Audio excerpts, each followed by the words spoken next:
The topic of today's class and training session is classroom management.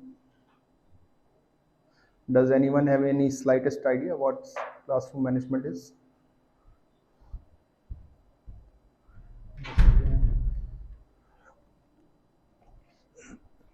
No idea?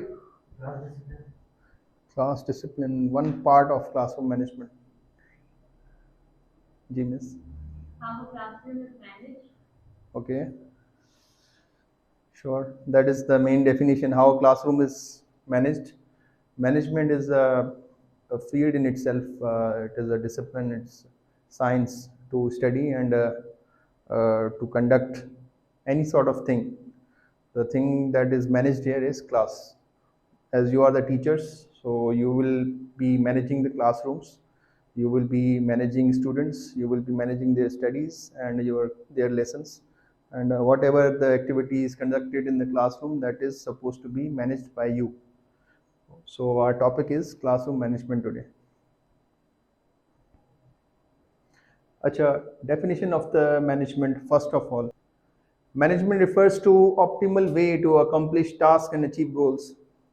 जो भी आपके सामने task है, जो भी आपको गोल मिला हुआ है, वो आपको अचीव करना है, लेकिन ऑप्टिमल वे से. ऑप्टिमल वे क्या होता है? एफिशिएंट मेथड या अच्छे तरीके से, सही तरीके से.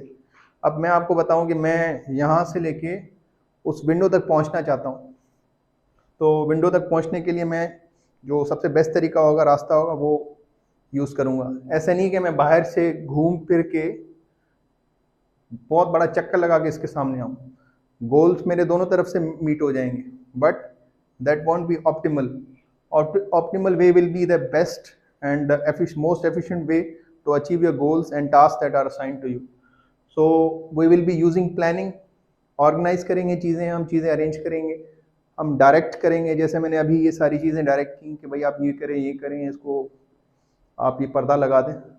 तो ये सारी चीज़ें जो हैं अरेंजमेंट में और ऑर्गेनाइजेशन में आती हैं.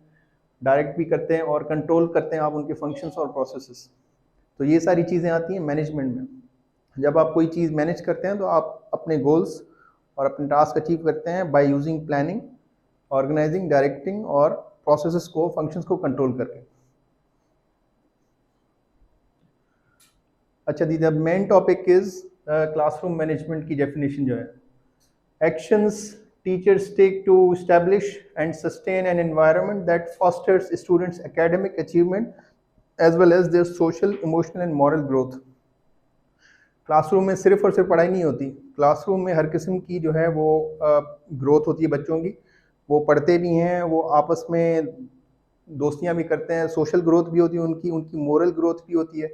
कोई जो बच्चे हैं वो बहुत मोरली अच्छे होते हैं, कोई बुलीज बन जाते हैं. तो सारी चीज़ें जो हैं वो क्लासरूम में ही एक लर्निंग एनवायरनमेंट होता है. क्लासरूम मैनेजमेंट क्या होगा, हमें ये चीज़ें अच्छी करके बतानी है, बच्चों को अच्छी चीज़ें देनी है ताकि वो ग्रो करें, but not just academically but emotionally और मोरल ग्रोथ भी उनकी होनी चाहिए क्लासरूम मैनेजमेंट में. The goal of classroom management does not order for order sex. ये सिर्फ और सिर्फ ऑर्डर करने के लिए नहीं होती, ये order for sake of learning.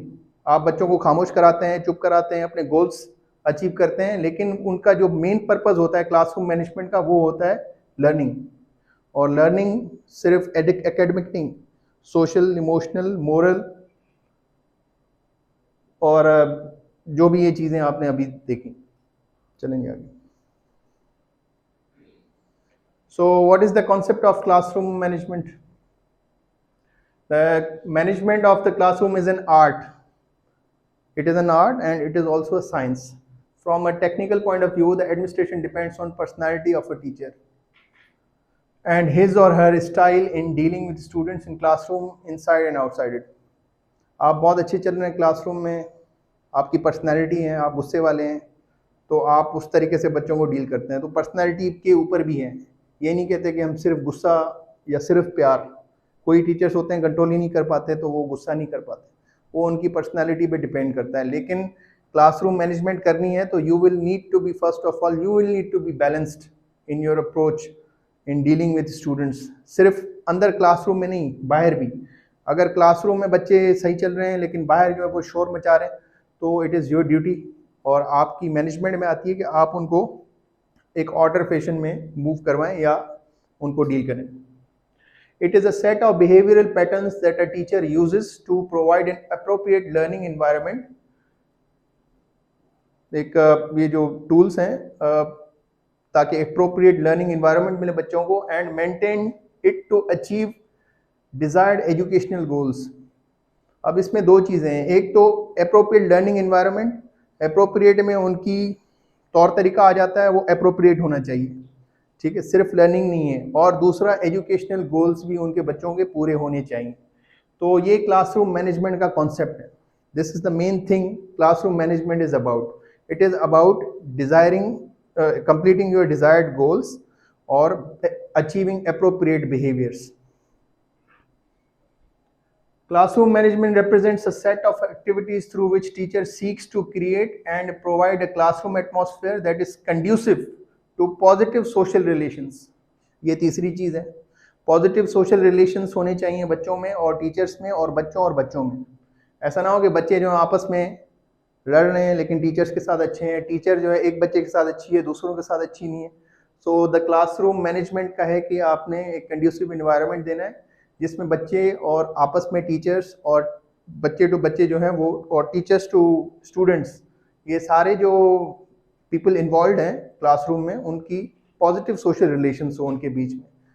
ये देखें ये तस्वीर,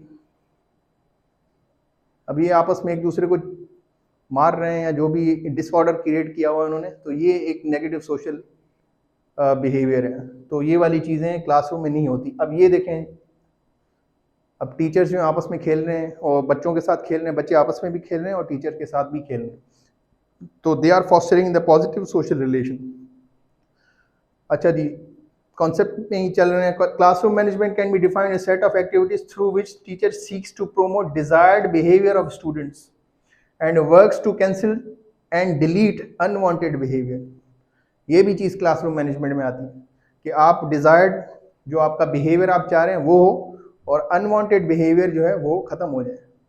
आप आ रहे हैं क्लासरूम में, बच्चे जो ना मच्छी मार्केट बनाई हुई, तो वो अनवांटेड बिहेवियर है. ये आप आएंगे और फिर उनको चुप कराएंगे तो वो फ़िलहाल चुप होंगे, 5-10 मिनट उसमें ज़ाया हो जाएंगे. तो ये भी क्लासरूम मैनेजमेंट में आता है कि आप उसको इफ़ेक्टिवली ऑप्टिमल वे से आप कैसे जो है क्लासरूम को अपने डिज़ायर्ड गोल पे लेके आते हैं और डिज़ायर्ड बिहेवियर पे लेके आते हैं. एक्सप्लेन करते हैं इसको थोड़ा सा. Classroom management refers to a wide variety of skills and techniques that teachers use to keep students organized. तो अब ये जो जितनी भी चीज़ें हमने पढ़ी हैं उसका अभी बताई मैंने आपको, उसका अभी निचोड़ ये है कि आप कुछ स्किल्स और टेक्निक्स यूज़ करते हैं क्लास में जिससे बच्चे जो है वो ऑर्गेनाइज रहते हैं, ऑर्डरली रहते हैं, फोकस्ड रहते हैं, अटेंटिव रहते हैं on task and academically productive during a class. ऐसे नहीं कि आप बस बच्चे पढ़ाते जा रहे हैं, बच्चों को पढ़ाए जा रहे हैं, वो जो है ना जमाइयाँ ले रहे हैं, they are yawning and they are being bored. तो वो वाली चीज़ जो है क्लासरूम मैनेजमेंट आपकी मतलब कहीं ना कहीं डगमगा रही है अगर बच्चे इनमें से कोई भी बिहेवियर एग्जिबिट कर रहे हैं. तो When classroom management strategies are executed effectively, teachers minimize behaviors that impede learning for both individual students and group of students. जब आप effectively classroom management करेंगे तो बच्चे जो है वो बिहेवियर्स ख़त्म हो जाएंगे बच्चों में जो उनकी पढ़ाई को या एजुकेशनल ग्रोथ को इम्पीड कर रहे हैं. While maximizing behaviors that facilitate and enhance learning, और बिहेवियर से वो उनकी लर्निंग जो है इनहेंस हो जाएगी. तो सारी चीज़ों का जो आप निचोड़ निकालते हैं वो ये है कि आप बच्चों को प्रोडक्टिव इन्वायरमेंट देते हैं क्लास में, उनको ऑर्डरली, उनको फोकस्ड, उनको अटेंटिव, क्रिएटिव और जो भी पॉजिटिव चीज़ें हैं लर्निंग के लिए वो सारी चीज़ें आपने प्रोवाइड करनी है through your skills and science of classroom management. Clear so far? Does anyone have any question regarding this? अच्छा, effective teachers tend to display strong classroom management skills, while inexperienced or less effective teacher has disorderly classroom filled with students who are not working or paying attention. ये teacher देखें, इस teacher में से अगर कोई आप में से समझती है कि इस जैसी है तो आप समझेंगे क्लासरूम मैनेजमेंट आपकी जो अच्छी नहीं है। अगर नहीं है और बच्चे आपके साथ बिल्कुल सही हैं, आपकी बात मान रहे हैं, सीख रहे हैं, आप जो पढ़ा रहे हैं उसको याद कर रहे हैं, बोर नहीं हो रहे, तो वो सारी चीज़ें जो आपकी क्लासरूम मैनेजमेंट स्किल्स जो हैं वो अच्छी हैं।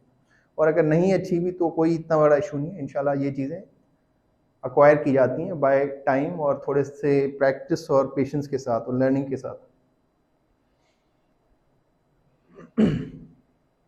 चलें जी आते हैं गुड क्लास मैनेजमेंट क्या चीज़ है भाई।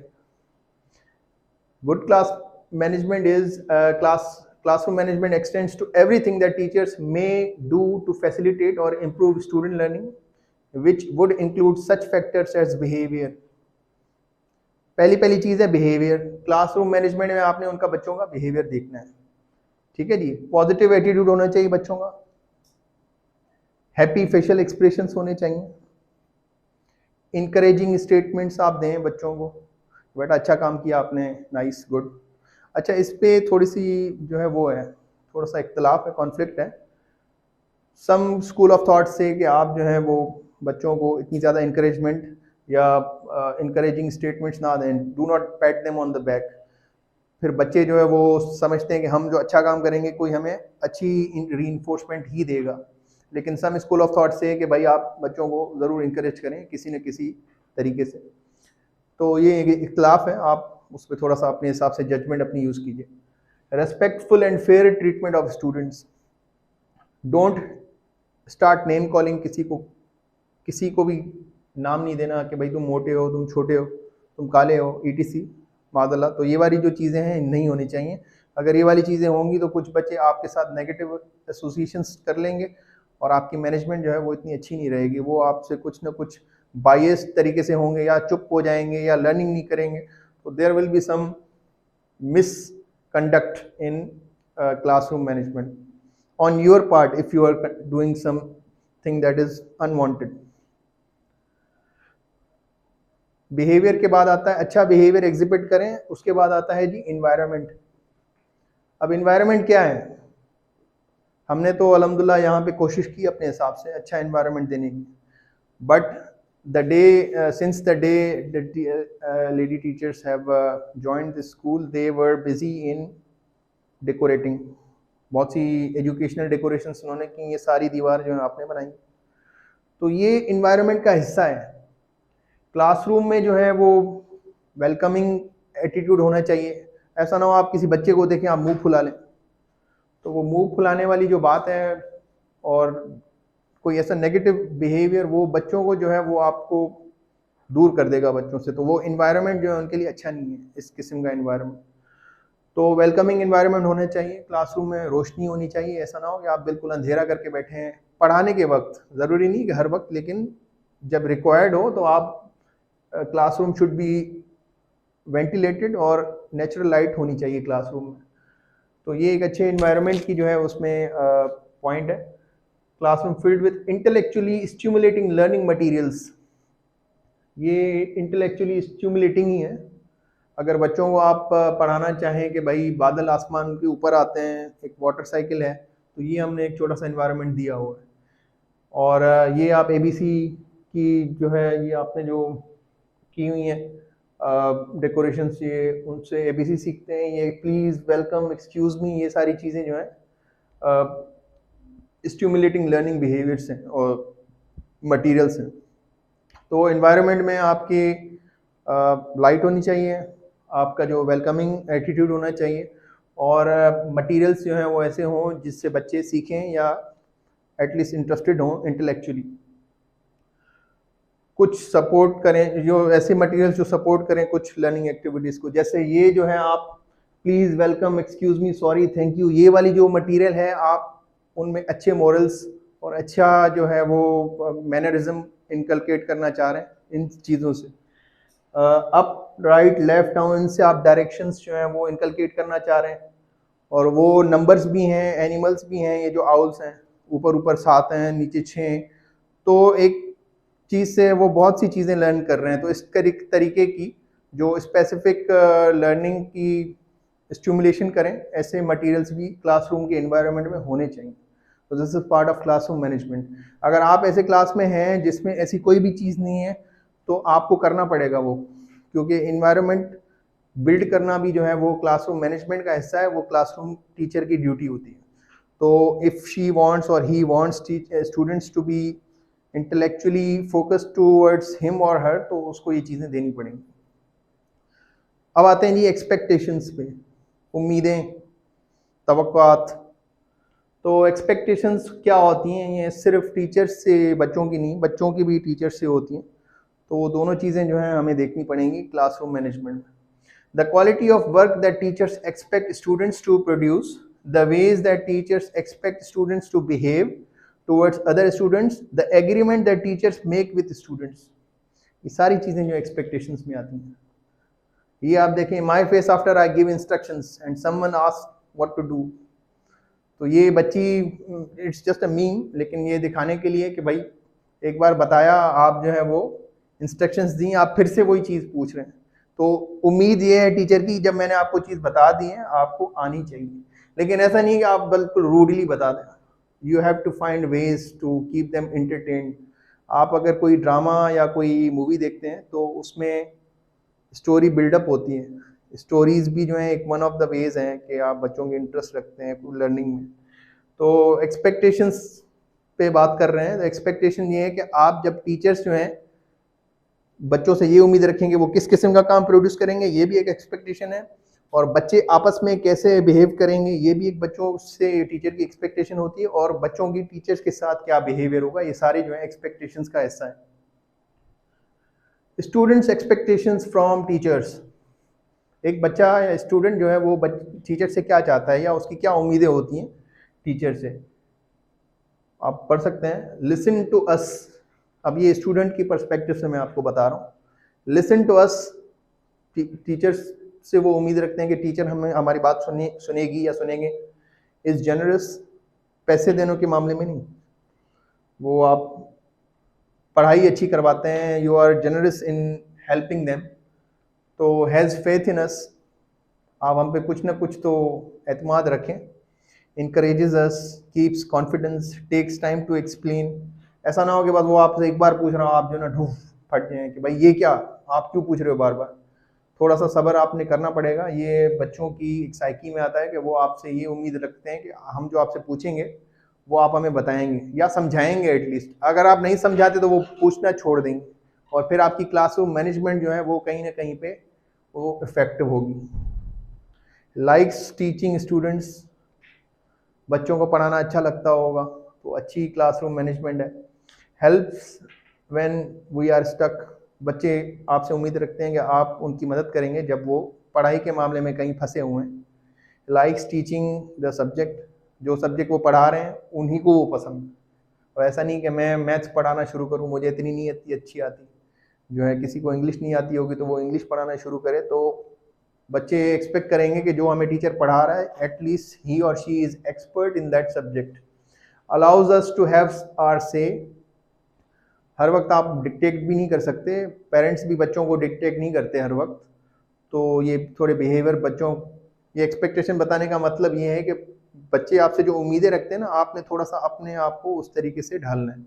You have to mould yourself for better understanding with students. जब आपकी अंडरस्टैंडिंग स्टूडेंट्स के साथ बेहतर होगी तो वो आपको रिस्पॉन्स अच्छा देंगे, वो आपको जो है आपकी क्लास में अटेंटिव ज़्यादा होंगे। अगर आप पर्सनैलिटी आपकी जो अच्छी होगी या फेवरेबल होगी, और फेवरेबल का ये मतलब नहीं है कि आप बस हर वक्त जो है हंस रहे हैं या खेल रहे हैं, मतलब आपने बैलेंस चलना है। हर वक्त हंसेंगे तो बच्चे आपको जो है ना आपके साथ मजाक करेंगे, हर वक्त गुस्सा करें तो बच्चे आपसे तंग हो जाएंगे, बदजन हो जाएंगे। तो सारी चीज़ों का जो है सिरातुल मुस्तकीम भी चलना पड़ता है, हमें बैलेंस के साथ चलना पड़ता है। Cares for our opinion, makes us feel clever. किसी बच्चे को आप ना बताएंगे यू आर डम, वो अगर उसको पता चल गया कि this teacher thinks of me as I am dumb, तो वो उसकी नेगेटिव एसोसिएशन हो जाएगी आपके साथ। Treats us equally, stands for us, tells the truth, is forgiving. Tells the truth ये बड़ी पेरेंट्स के लिए और टीचर्स के लिए बड़ी ज़रूरी है। अगर कोई पेरेंट बोलता है मैं कहीं बाहर जा रहा हूँ, और मेरी बच्ची जो है माय डॉटर, तो जब भी मैं बाहर जाता हूँ तो मैं उसको ये नहीं बोलता कि मैं अभी वापस आ रहा हूँ, उसको मैं ये नहीं बोलता कि मैं आपको भी ले जा रहा हूँ। अगर उसने देख लिया कि ये इन्होंने चुप कराने के लिए मुझे बोला है और खुद ऐसे बिना बताए चले गए हैं, तो उसके दिमाग में जो है एक नेगेटिव एसोसिएशन आ जाएगी। उसके लिए झूठ बोलना जो है वो एक नेचुरल चीज़ हो जाएगी या नॉर्मल चीज़ हो जाएगी। तो मेरा कैरेक्टर जो है उसके सामने, इंटीग्रिटी जो है उसके सामने ढीली पड़ सकती है। तो वो टीचर के लिए भी स्टैंड करता है। टीचर अगर कोई ऐसी चीज़ बोलेंगे कि मैं ऐसे करूँगी या करूँगा और वो नहीं करते and it is a deliberate lie, तो बच्चे आपके ऊपर एतमाद नहीं करेंगे, आपको डिफरेंट डायरेक्शन में आपके बारे में सोचना शुरू करेंगे। तो आपने अपनी इंटीग्रिटी और बच्चों की इंटीग्रिटी का भी ख्याल रखना है। तो ये एक्सपेक्टेशंस हैं बच्चों की स्टूडेंट्स की तरफ, सॉरी टीचर्स की तरफ। तो ये चीज़ें आपने अपने बिहेवियर में कहीं ना कहीं, सारी तो नहीं आ सकती या हर कोई 100% नहीं होता, but you have to try, because teaching is a जो है वो प्रोफेशन ऐसा है कि हल्का प्रोफेशन नहीं है। ऐसा नहीं है कि आप 8 से 2 बजे तक जो है वो आएँ और जो क्लासरूम थी बस आए, पढ़ाया, आपने ट्रांसलेशन की, ऐसा नहीं है। आपने एक बड़ा बिहेवियर और अपनी एक मेंटल डेवलपमेंट करनी होती है बच्चों को डील करने में। अच्छा जी, अभी आते हैं expectations for of teachers from students. अब टीचर्स क्या चाहते हैं बच्चों से, उनकी क्या उम्मीदें हैं। Each classroom and school will require development of a unique set of expectations, but there are some that have stood test of time. Her class की एक अपनी अपनी उम्मीदें होती हैं, कोई ये नहीं कह सकता कि बस यही है, ये कोई सेट ऑफ रूल्स नहीं है। लेकिन जो जनरली जिनके बारे में माना जाता है कि हाँ ऐसी होनी चाहिए ये चीज़ें, तो वो वाली चीज़ें मैं अभी आपको बता रहा हूँ। भाई बच्चों से स्टूडेंट टीचर एक्सपेक्ट करते हैं कि वो follow classroom rules, classroom rules follow करेंगे। अब मैं आपको अपनी मिसाल देता हूँ। जब मैं शुरू में गया तो मैं कोई सवाल पूछ रहा था, तो बच्चे जो है विदाउट रेजिंग हैंड बस आपस में 3-4 बच्चे जो है एट वन टाइम जवाब दे रहे हैं, और वो एक मैनेजमेंट का बड़ा मसला हो रहा था। तो मैं समझ नहीं पा रहा था किसकी बात है, और सारे बच्चे बोल रहे थे एट वन टाइम। तो मैंने सबसे पहले एक वहाँ पे राइट साइड में रूल नंबर 1 लिख दिया कि rule number 1 is you always have to raise your hand if you want to speak. अगर आपने बात करनी है टीचर से तो आपने हाथ उठाना है। Then I try to reinforce it. वो बिहेवियर जो है मैंने रीइंफोर्स करना चाहता था, डिफरेंट तरीके से किया मैंने डायरेक्ट नहीं बोला किसी को, लेकिन जो बच्चा बोल रहा था तो फिर मैं उसको ये इशारे की तरफ बोल देता था कि रूल नंबर 1, ठीक है। या अगर मैं कोई सेंटेंस बता रहा हूँ तो उस सेंटेंस की ट्रांसलेशन में फिर कर देता था someone is breaking the rule. तो इस तरीके की जो रीइंफोर्समेंट है, पॉजिटिव रीइंफोर्समेंट रूल्स की होनी चाहिए क्लासरूम में। और आपने क्लासरूम में रूल्स बनाने, अगर रूल्स आपने नहीं बनाए क्लासरूम में तो मतलब ये है कि बच्चों को पता नहीं चलेगा कि आपने किस तरीके से उन क्लास को ले जाना है। अगर आप डिसिप्लिन चाह रहे हैं तो आपने बच्चों को पहले ही बता देना कि इस क्लास में शोर नहीं होगा। लेकिन वो बस बताने का नहीं होता, वो तरीके हैं, कुछ आर्ट है, कुछ टेक्निक्स हैं जो आपने सीखनी होती हैं, फिर बच्चे आपकी बात मानते हैं और चलते हैं आपके साथ। अच्छा, दूसरी उम्मीद टीचर्स लगाते हैं बच्चों से कि वो टाइम पे आएंगे।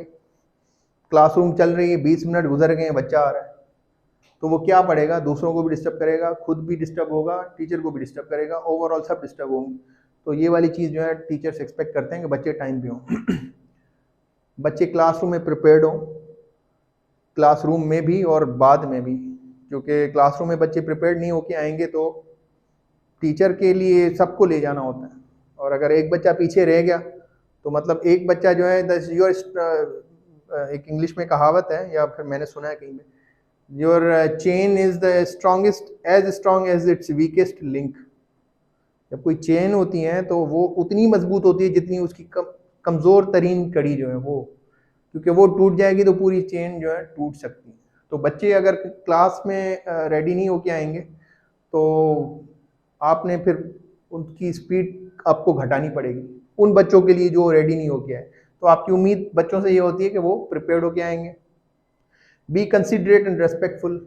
बच्चों को अलाउ नहीं कर सकते आप लोग कि वो आपस में एक दूसरे को नेम कॉलिंग करें, बुली करें, या किसी के ऊपर कोई पेपर फेंकें या कोई नेगेटिव बिहेवियर रखें। Show respect for school property and other students. School property की जो है ना बड़ी रेस्पेक्ट ज़रूरी है। वॉशरूम जा रहे हैं, कोई चीज़ तोड़ के आ रहे हैं, उनको परवाह भी नहीं है, उनको लगता है कि बस ऐसा ही होता है, तो ये वाली चीज़ जो है सही नहीं है। Hand in assignment on time. Assignment जो है वो बिल्कुल टाइम पे आप लें। वेट टू बी डिसमिस्ड, ऐसा नहीं है कि बच्चे आपसे बात कर रहे हैं फिर अपनी मर्जी से जाके बैठ जाएंगे। आपने उनका हल्का सा कान पकड़ना है कि ये this behaviour is not desirable. आपने जब आपको परमिशन मिले कि disperse then you may leave, उससे पहले आपने जाना नहीं है, क्योंकि बड़ों से आप बात कर रहे हैं, ये एक मैनरिज्म में भी आती है चीज़। अगर आप मैनरफुल नहीं है तो मतलब आपकी क्लासरूम की मैनेजमेंट या आपकी जो होम इन्वायरमेंट है वो कंड्यूसिव नहीं है, तो आपने इस चीज़ का भी ख्याल रखना है।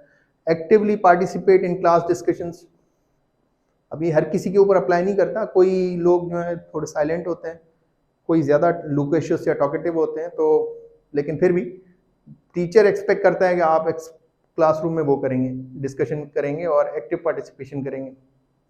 Stay seated during classroom activities and events, help each other, work quietly and follow directions, raise your hands before speaking. अब ये रूल्स में ही आता है, लेकिन ये जनरल एक्सपेक्टेशंस हैं जो क्लासरूम में बच्चों से होती हैं एक टीचर को। अब ये एक्सपेक्टेशंस कंटिन्यू करते हैं, ये वाली जगह देखें आप, ये तस्वीर देखें, ये तस्वीर देखें और वो देखें। ये जो एक्सपेक्टेशंस हैं बच्चों की, ये मोरल एक्सपेक्टेशंस हैं, सिर्फ पढ़ाई से रिलेटेड या सिर्फ क्लासरूम के बिहेवियर से रिलेटेड नहीं है। आपने उन बच्चों को जो है रेस्पेक्टेबल बनना, रेस्पॉन्सिबल बनना, काइंड, सेफ और एक्सेल करना, ये सारी चीज़ें जो आपने बच्चों में इनकलकेट करनी आपने करनी है, तो आपकी क्लासरूम मैनेजमेंट बहुत अच्छी जा रही है सो फार। और ये देखें, ये बच्चा फेल हो रहा है तो ये रो रहा है और टीचर उसको डांट रही है, ये उनको गलत उसमें देख रहा है, ये जो बच्चे हैं बुली कर रहे हैं। तो ये वाली जो अनवांटेड और नेगेटिव बिहेवियर्स हैं, these should not be practice in anyone's class. अच्छा जी, एक्सपेक्टेशन से हम निकल आए और इन्वायरमेंट से निकल आए। अब मटेरियल्स भी हम यही कह सकते हैं इनको, और जो आप अपनी फ्लैश कार्ड्स बनाते हैं या जो भी बच्चों को पढ़ाने के लिए आप कोई साइंस का प्रोजेक्ट कर रहे हैं, तो जो प्रैक्टिकल चीज़ें हैं आपने वो यूज़ की हैं बच्चों की बेटर अंडरस्टैंडिंग के लिए, तो वो सारी चीज़ें मटेरियल्स में आती हैं। The type of text, equipment and other learning resources that teachers use, तो ये आप यूज़ करेंगी for better management of class. Activities classroom में, जैसे कुछ दिन पहले हम देख रहे थे कायदे आज़म की, कोई 14 अगस्त पे कोई कायदे आज़म साहब की वो चल रही थी, कोई उनकी एक्टिंग चल रही थी, पता नहीं क्या कोई एक्टिविटी चल रही थी, तो दैट इज़ फन एक्टिविटी। बच्चे कोई स्पीच कोई सीख रहे थे, कोई सॉन्ग सीख रहे थे। अब ये कुछ लर्निंग कर रहे हैं सॉन्ग से। If you know ABC clap your hands, कुछ ऐसे जो सॉन्ग्स होते हैं, तो ये एक्टिविटीज़ हैं जो बच्चे टीचर्स करते हैं क्लासरूम में, जो ज़रूरी भी होती हैं। आप पढ़ा नहीं सकते हर वक्त, तो एक्टिविटीज़ भी ज़रूरी होती हैं उनको बेटर अंडरस्टैंडिंग के लिए। Experiences that teachers design to engage students interest. अगर मैंने मिस मारिया को बोला था कि हम ब्रिज कंस्ट्रक्शन के बारे में बच्चों को पढ़ा रहे हैं, वो इंग्लिश में हमारा एक कोर्स चैप्टर था, तो उस कंस्ट्रक्शन के लिए हमें ब्रिज का एक कोई मॉडल बनाना पड़ेगा। तो हम आपस में डिज़ाइन कर रहे थे कि इसको कैसे बनाएं और क्या इसका हमारे पास मटेरियल्स होने चाहिए। तो हमने वो फॉर्म, जो मल्टी फॉर्म जो होता है वो, और कुछ वेट्स हमने कुछ डिज़ाइन किया था। तो ऐसी एक्टिविटीज़ बच्चों की अंडरस्टैंडिंग के लिए, ये एक्टिविटीज़ में आप मल्टीमीडिया दिखा सकते हैं, कोई चार्ट बना सकते हैं, कोई पेंटिंग करवा सकते हैं। तो जो चीज़ें बच्चों की अंडरस्टैंडिंग के लिए अच्छी हों वो आप अपने सब्जेक्ट के हिसाब से करवाएंगे उनको। Given that poorly design lessons, हाँ अब एक्टिविटीज़ में पुअरली डिजाइन लेसन्स भी हैं, पुअरली नहीं लेसन डिजाइनिंग भी है। अगर लेसन डिजाइनिंग आपकी अच्छी नहीं है तो क्लास इतनी जो अच्छी नहीं जाएगी, मेरे ख्याल से नहीं जाएगी इतनी अच्छी। अनइंटरेस्टिंग लेसन लर्निंग मटेरियल्स और अनक्लियर एक्सपेक्टेशंस। अब मैं आपको मिसाल दूं, डॉस पढ़ाएं हम कंप्यूटर की क्लास में, ठीक है, बहुत ही अनइंटरेस्टिंग चीज़ हो जाएगी। वैसे तो डॉस अभी तक है, एप्लीकेबल है, लेकिन इस वक्त सिर्फ विंडोज़ हैं और जो लेटेस्ट गैजेटरी है वो हम पढ़ाएंगे। तो डिज़ाइन करना पड़ेगा लेसन प्लान हमें अकॉर्डिंग टू नीड्स। तो unclear expectations for example could contribute to greater student disinterest. बच्चों को जो है ना नींद आना शुरू हो जाएगी, जैसे ही बच्चों को नींद आना शुरू हो जाए, यॉर्निंग शुरू हो जाए, बच्चे सो रहे हैं, तो एक तो हमेशा आप बोर नहीं होते, लेकिन कभी कभी बच्चे थके भी होते हैं, लेकिन आपने कुछ एक्टिविटीज ऐसी करनी है कि बच्चे जो है ना उनका इंटरेस्ट बना रहे। लेकिन जैसे आप देखेंगे बच्चे सोना शुरू कर रहे हैं तो मतलब ये कि आप अपनी स्ट्रेटेजी कुछ ना कुछ चेंज कर दें। अगर आपके लेसन प्लान जो है पुअरली हैं डिज़ाइन तो ये चीज़ होगी। ये क्या चीज़ है? ये जिससे हम पानी देते हैं गार्डन में, तो वो पानी खुद को ही दे रहा है फिर, हाँ फ़ायदा नहीं है इस चीज़ का। ठीक है, तो पुअरली डिज़ाइन लेसन्स भी जो हैं वो ऐसे ही हैं। कुछ आगे वाले एग्जांपल्स देता हूँ मैं आपको पुअरली डिज़ाइन। ये देखें लिफ्ट के बटन्स, ये इतने ज़्यादा हैं कि समझ नहीं आ रहा, और अगर मुझे 39 पे जाना है तो मैं 39 को ढूंढूंगा इधर। ये अब मैं जा रहा हूँ 39 फ्लोर में, ठीक है। और सिमिलरली ये देखें आप, ये सीढ़ी है, इन्होंने सीढ़ी बनाई है, तो मेरा नहीं ख्याल कि हम ऊपर जाएंगे, इससे हम शायद ऊपर ही चले जाएं, लेकिन पुअरली डिज़ाइन लेसन्स का जो है ना ये एक एग्जांपल है। तो आप लोगों ने अपने लेसन्स डिज़ाइनिंग जो है वो बहुत अच्छी तरीके से करनी। CRM इस क्लासरूम मैनेजमेंट, परेशान ना होइएगा। टेक्निक्स फॉर बेटर CRM, ठीक है जी। In practice classroom management techniques में अपीयर डिसेप्टिवली सिंपल, वो धोखा देने के लेवल पे सिंपल लगती हैं कि भाई मुझे तो आता है, मैं ऐसे कर लूँगी, ऐसे कर लूँगी, ऐसे कर लूँगा, मैं तो बहुत ही ज़बरदस्त किस्म का जो है ना मैनेजमेंट कर लेता हूँ या कर लेती हूँ। तो सिंपल लगता है, but it is seamlessly integrating successfully and seamlessly integrate करने के लिए आप लोगों को जो है सोफिस्टिकेटेड टेक्निक्स और significant amount of skill and experience चाहिए। ऐसे नहीं कि आप बस आ गए कि मैं बस अब पढ़ाने आ गई हूँ, मैं मुझे आता है सब। आप लोगों को जो है ना वो सिंपल लगेगा, लेकिन सिंपल इज़ ऑलवेज हार्ड। ये एक मार्टिन स्कोरसीस कोई बंदे हैं, कोई अच्छे ही होंगे क्योंकि इनकी कोट चल रही है इंटरनेट पे, मुझे नहीं पता है कौन है, लेकिन इनकी ये बात सही है, there is no such thing as simple, simple is hard. ठीक है, जो सिंपल लगता है वो आपने उसको जो स्टेप्स हैं वो आपने उस स्टेप्स को अंडरस्टैंड कर लिया है, तभी आपको सिंपल लगता है। किसी बच्चे को 10 की जो टेबल है मैथमेटिक्स में वो बड़ी इजी लगेगी, लेकिन जिसको नहीं पता तो उसके लिए बड़ा मसला है। तो सिंपल नहीं है कोई 10 की, वो जिसको आएगा, जिसको स्टेप्स पता होंगे, जिसको रास्ता पता होगा वही अच्छी तरीके से कर सकता है, जिसको नहीं पता होगा उसके लिए सिंपल हार्ड। तो CRM की जो टेक्निक्स हैं वो इजी नहीं होती, वो थोड़े से सोफिस्टिकेटेड हैं, और मेंटल के साथ फिजिकल बहुत ही रिगरस इसमें आपको स्किल्स हासिल करने पड़ेंगे। चलें कुछ टेक्निक्स हम देख लेते हैं। फर्स्ट है ये एंट्री रूटीन। बच्चे क्लासरूम में आए, मच्छी मार्केट बनाया हुआ है ठीक ठाक, और आप जो है ना देख रहे हैं कि भाई बच्चे सेटल होंगे, करते करते आपके जो है ना 10 मिनट 5 मिनट ज़ाया हो गए। तो ये जो टाइम ज़ाया है ना, मतलब आपकी मैनेजमेंट अच्छी नहीं है। 40 मिनट है क्लासरूम में, 40 मिनट में अगर 10 मिनट ज़ाया हो जाए तो आपकी क्लासरूम की जो भी आपकी प्लानिंग है हफ्तेवार, वो डिसरप्ट हो जाएगी। शुरू में लगेगा कि नहीं कोई मसला नहीं, पहला हफ्ता है, लेकिन वो फिर जब पाइलअप होता जाते हैं चीज़ें तो काफ़ी एक्सटेंड होता जाता है। तो ये मसला है। आपने एंट्री रूटीन आपको ही बनाए। ये एंट्री रूटीन को ये टेक्निक है, it is a technique in which teachers establish a consistent daily routine that begins as soon as students enter the classroom. जैसे ही क्लासरूम में एंटर होंगे आपने उनको एक कोई रूटीन बतानी है, प्रैक्टिस करवानी है। Preparing learning materials, making seats assignment, passing in homework और doing a brief physical warm up. भाई आप आए, आप थोड़ा सा ना हाथ ऐसे ऐसे एक दो पुशअप कर लें, इस तरीके की कोई आपने एक्टिविटीज़ उनसे आपने मतलब आप इस्टेब्लिश कर लें, और रोज़ाना की बुनियाद पे जब आप कराएंगे तो उनको आदत भी हो जाएगी। तो एंट्री रूटीन ऐसी होनी चाहिए कि आपने इंटर होना है या बच्चों ने इंटर होना है। तो बच्चों ने सबसे पहले भाई मैं आऊँगा, और आप लोगों ने अपनी क्लास की जो ना रफ कॉपी खोल देनी है बस, और खामोश होके बैठ जाना है, हाथ ऐसे रखेंगे। तो ये जो हाथ है ना, सब बच्चे आगे देखेंगे कि अच्छा ये हाथ टीचर आ गई, चलो भाई जल्दी से ये हाथ। पहले 5 दिन 4 दिन शायद आपको तंग करें, लेकिन फिर वो जब उनकी आदत हो जाएगी तो वो इंशाल्लाह उसके ऊपर चलना शुरू कर देंगे। और ये एग्जिट रूटीन पे भी यही चल रहा है। टीचर यहाँ से जाएगी तो क्लासरूम में टेबल सही करवा के जाएगी, अपनी कुर्सियाँ सही करा के जाएगी, बोर्ड क्लीन करके जाएंगी, ताकि वो जो नेक्स्ट टीचर आए उसके 5-10 मिनट आपकी वजह से ज़ाया ना हो, क्योंकि फिर आप जब उसकी क्लास में जाओगे तो फिर आपके भी 10 मिनट ज़ाया हो जाएंगे। तो इसका मतलब ये है कि मैनेजमेंट में कहीं ना कहीं मसला है।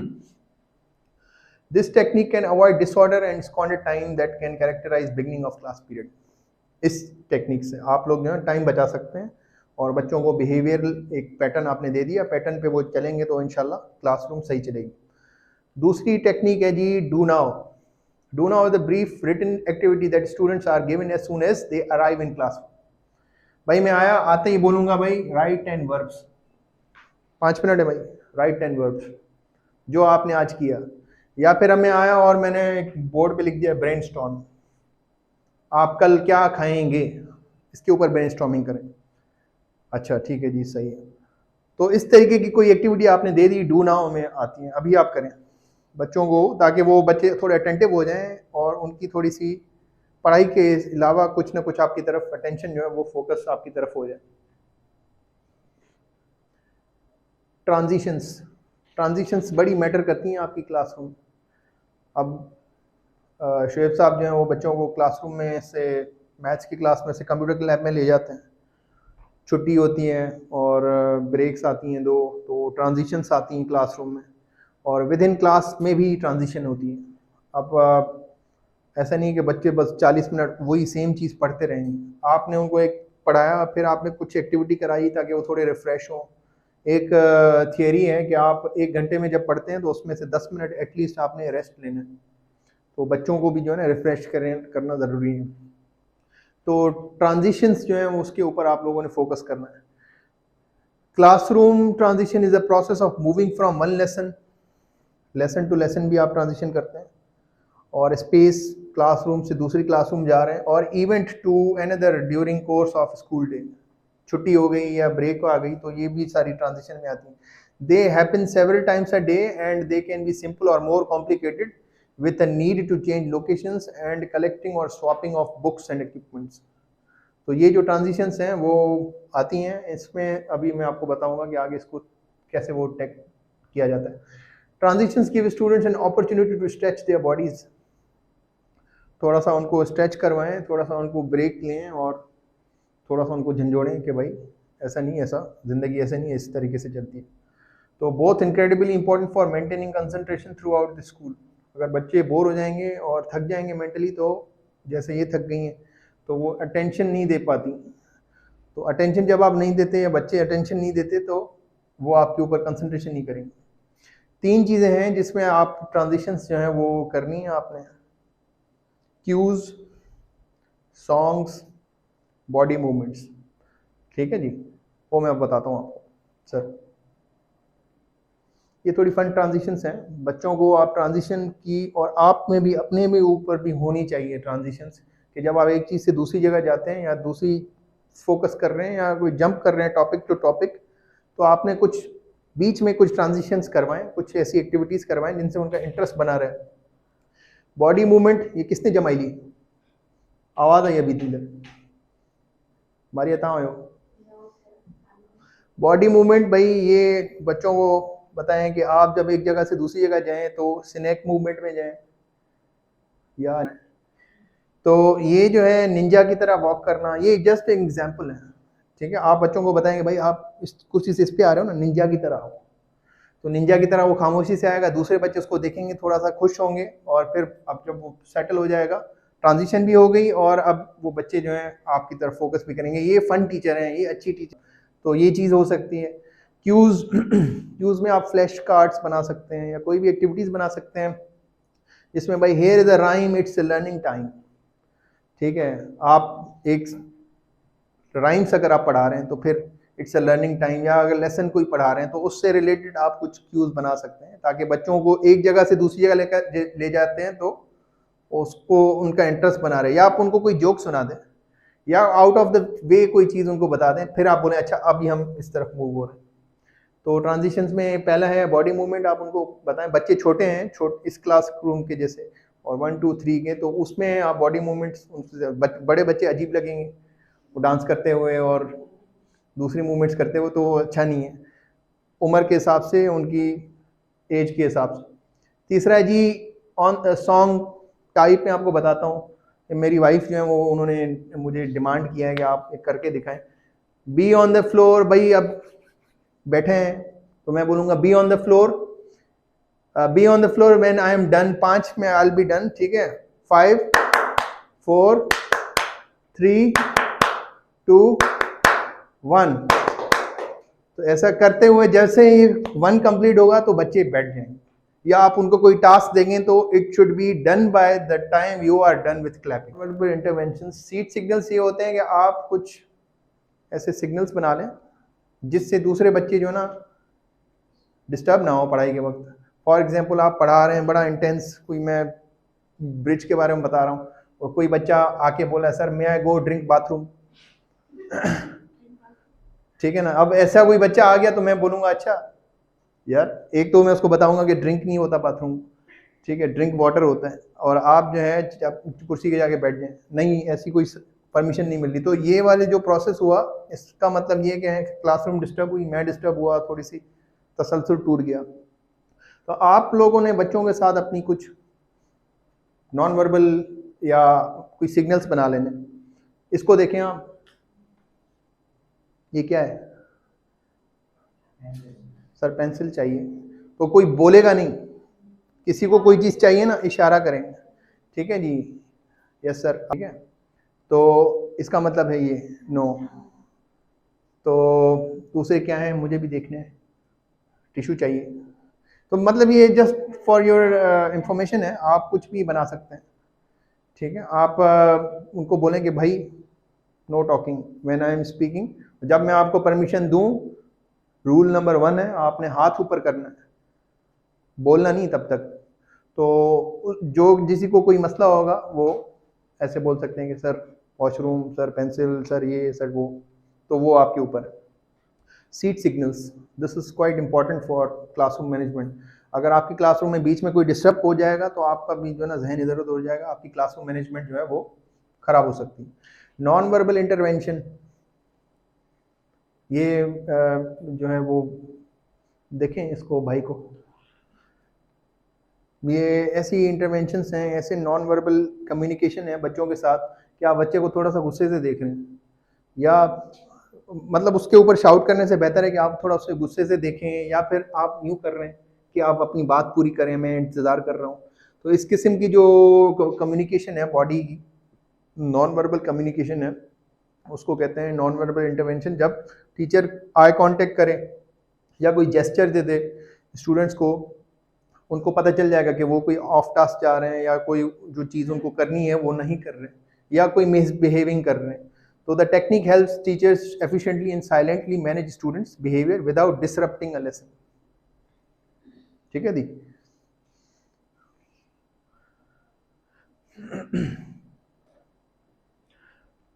Positive group correction is a quick affirming verbal reminder that lets a group of students know what they should be doing.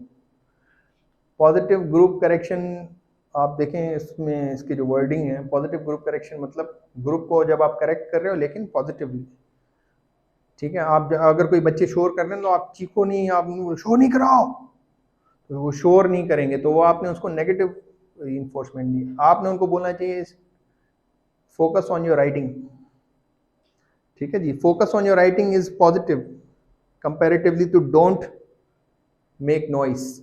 Don't जब आप देते हैं तो हमारा जो अनकॉन्शियस है, अनकॉन्शियस हमारा नेगेटिव पे ज़्यादा फोकस करता है। अगर किसी लेडी को फियर होते हैं, अगर किसी लेडी को फियर है कि मेरा बच्चा बेड से गिर जाएगा, तो वो बार बार उसकी तरफ देखेगी, तो उसकी नेगेटिव कॉन्सेंट्रेशन जो है वो कॉन्शियस में उसकी जो गिरने वाला है नेगेटिव पे ज़्यादा फोकस है, और most probably she will be remain attentive, लेकिन कोई ऐसा टाइम आएगा जैसे वो बच्चा गिर ही जाएगा। तो नेगेटिव पे जब आप फोकस करते हैं तो आप कहीं ना कहीं पे फॉल्टर कर ही जाते हैं, खुद को ही सिर्फ टेंशन देते हैं। तो आपको पॉजिटिव ग्रुप करेक्शन या पॉजिटिव रीइंफोर्समेंट देनी चाहिए। नेगेटिव्स यूज करने से बेहतर है आप उसको कुछ पॉजिटिवली बता दें, चीज़ सेम ही होगी, मतलब सेम ही होगा, लेकिन वर्डिंग आपने पॉजिटिव यूज करनी है। एनोनिमस इंडिविजुअल करेक्शन, कोई शोर कर रहा है तो आप उसका नाम लेके ना बोलें, बोलें कुछ बच्चे शोर कर रहे हैं, उनको समझ जाना चाहिए। इस तरीके की एनोनिमस जो है आपने उनकी करेक्शन कर दी। अगर आप किसी को डायरेक्ट बोलेंगे तो हो सकता है वो आपसे बदजन हो जाए, फिर वो ज़्यादा शोर भी करते हैं, नेगेटिव्स भी हैं ये। लाइटनिंग क्विक पब्लिक करेक्शन, अब मैंने जो आपको शुरू में आके बात बताई थी कि एक बच्चे ने बार बार वो रूल तोड़ रहा था, रूल नंबर 1, तो मैंने उसकी पॉजिटिव रीइंफोर्समेंट कर रहा था। मेरी अंडरस्टैंडिंग ये थी कि बच्चे को डायरेक्टली ना बोलूं। एक बार मैंने, जब उसने हाथ उठाया और जब उसने बात शुरू की, तो मैंने उसको ये इस रूल नंबर 1 की तरफ इशारा करते हुए मैं अपनी बात मैंने अपनी कंटिन्यू रखी। फिर मैं कोई सेंटेंस की वो बता रहा था कि सब्जेक्ट वर्ब ऑब्जेक्ट, मैं उनकी सेंटेंस स्ट्रक्चर बता रहा था, तो फिर बच्चे ने बात की।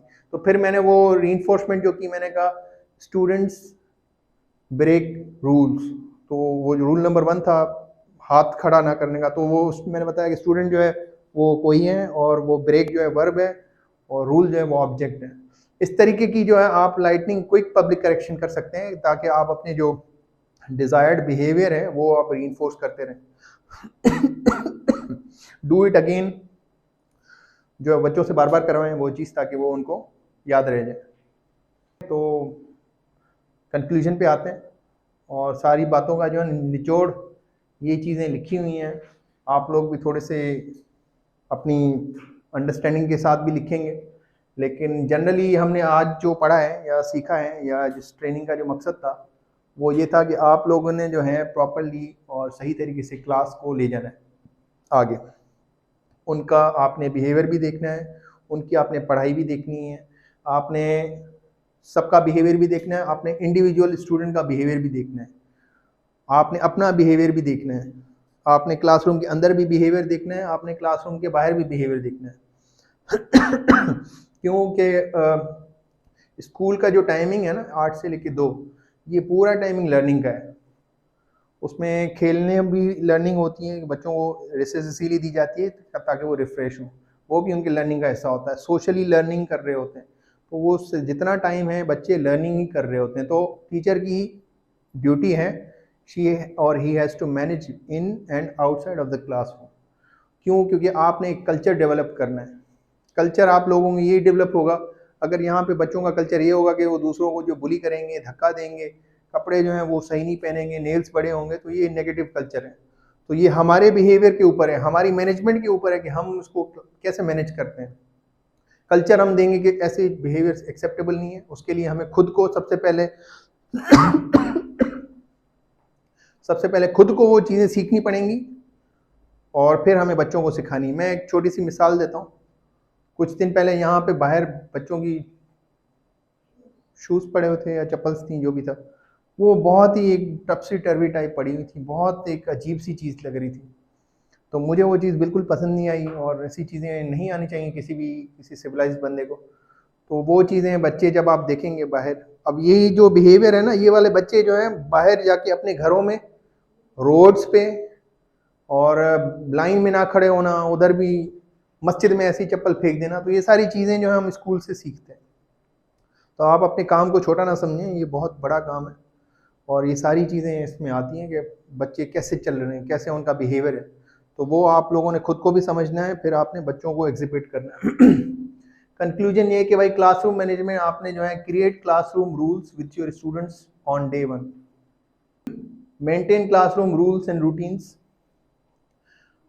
बट मेंटेन फ्लेक्सिबल भी हो। वो आपकी ऐसा ना हो कि बस यही बोला है ना तो यही करना पड़ेगा। कुछ मेंटेनेंस में आपने कुछ फ्लेक्सिबिलिटी भी देनी है। आज आपने एक एक्टिविटी करा ली, कल आप दूसरी एक्टिविटी करा लें। When students are engaged and excited about learning, less management problems occur. जब बच्चे सीखना चाहेंगे, खुद विलिंग होंगे पढ़ने के लिए, आपको पसंद करेंगे, तो वो आपके लिए मैनेजमेंट के मसले जो है वो कम ही क्रिएट करेंगे। 3 key rules: use your inside voice, wait your turn, raise your hand. ये आपने बच्चों को क्लासरूम में समझाना है कि अगर आपके जहन में कोई चीज़ आती है ना, तो बस उसको बप बप करे बोल नहीं दो।